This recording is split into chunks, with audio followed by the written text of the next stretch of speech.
Hey, so I just finished editing and it's way above 5 minutes, but I think I was a day late. I didn't realize that. I thought I was on time, but you were like 5 days late, so I think I get another pass. So, future Jamie out. Hey, Graydon, so I'm back to this for today because I don't want to set up a camera. I'm just not with it today. So, yes, Mr. Snarky from Jeopardy is going to be on King of the Nerds. I freaked the F out. I love that show. So I was so excited, and I am so excited. So I only want to talk about one thing today because it's really been bothering me. I wrote a piece on it on medium.com. It is the fact that Taylor Swift has taken her entire catalog off of Spotify. And this is also the case of the three that I've heard so far are Beyonce, Tom York, and the Black Keys. So basically, I am in full disagreement with, not full disagreement, but a lot of disagreement about Taylor Swift's decision. I think it is, above all things, incredibly classist. I get the fact that Spotify doesn't really pay their artists very well. I understand that.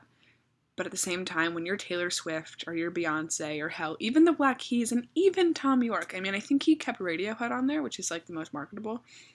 But I know he took Atoms for Peace off. Tom York doesn't surprise me at all, by the way. He released his last album on fucking BitTorrent, which was an experience. But anyway, when you're someone like that, shut up. Shut the fuck up. Like, there's a Dave Grohl interview, which I'll leave below. It is my favorite interview of his, and I immediately went to it as soon as I heard this news because I was like, this can explain what I'm thinking a lot better. But Taylor Swift essentially said, I think I want to say Vogue was the magazine, but that's probably not right.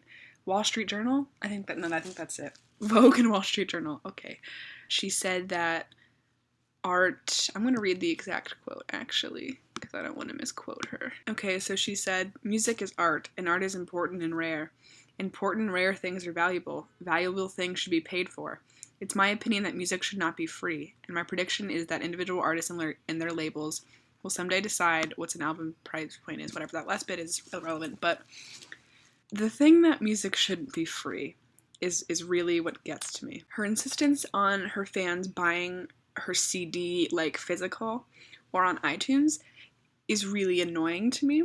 She removed, like, all the torrents of it. She removed every song on YouTube, I think, besides Shake It Off. But I want you to know that you and Taylor Swift, obviously, and other artists that have taken the music off, that they have very diehard fans who cannot afford to do that. I mean, it may seem silly to some people that, like, she's selling it for $14 at Target. That $14 is a lot of money, but it totally is. And something like Spotify has broadened the horizons for people who don't have the money to pay for music. And it's led to so much exposure. And it's really a communal thing. And I'm so behind Spotify. And maybe that's because I'm not a musician, and it's because I don't know what it's like to make something and have it be, like, pirated.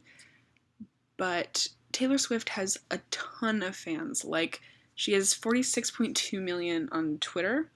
But that's just the people on Twitter. And, like, there's so many more, like, young children who don't have Twitter who obviously are huge fans of this woman. And for her to deny a good portion of them, because a good portion of people do not have the means to spend so much money on music, to deny them her art that's so rare and so valuable is incredibly classist and just ignorant, and it's like bullying them into buying her music. And I think it's wrong. She is the only artist that's gone platinum this year. She sold 1.2 million in the first week of this album, and she's bitching about losing money on Spotify.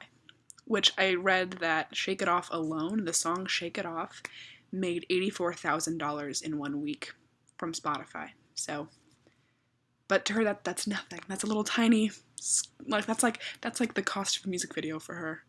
I don't want to say that. Should I look it up? Okay. So I couldn't find the exact price for Shake It Off, her single, but it says average studio music video budget $200,000 to $500,000. So, so that money really is nothing to her. I'm not mad at Taylor Swift, the person. I'm mad at her brand that she's trying to protect, which is under no scrutiny, obviously, because she sold 1.2 fucking million. But hey, my biggest complaint is what I saw on Tumblr. I went on the Taylor Swift Tumblr tag because I'm an idiot, and this girl was like, she said this, she wrote a long thing. The thing that stood out was, music is not a necessity, it's a luxury. I wanted a lobotomy at that moment, and if that's the type of people that Taylor Swift wants to breed, then God help us. But I have a faith that a majority of people don't believe that. Music is all encompassing. It's not a fucking luxury. Oh my god.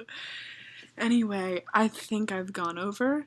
So I'll see you in the next 5 days. I'm gonna try to calm down. Goodbye.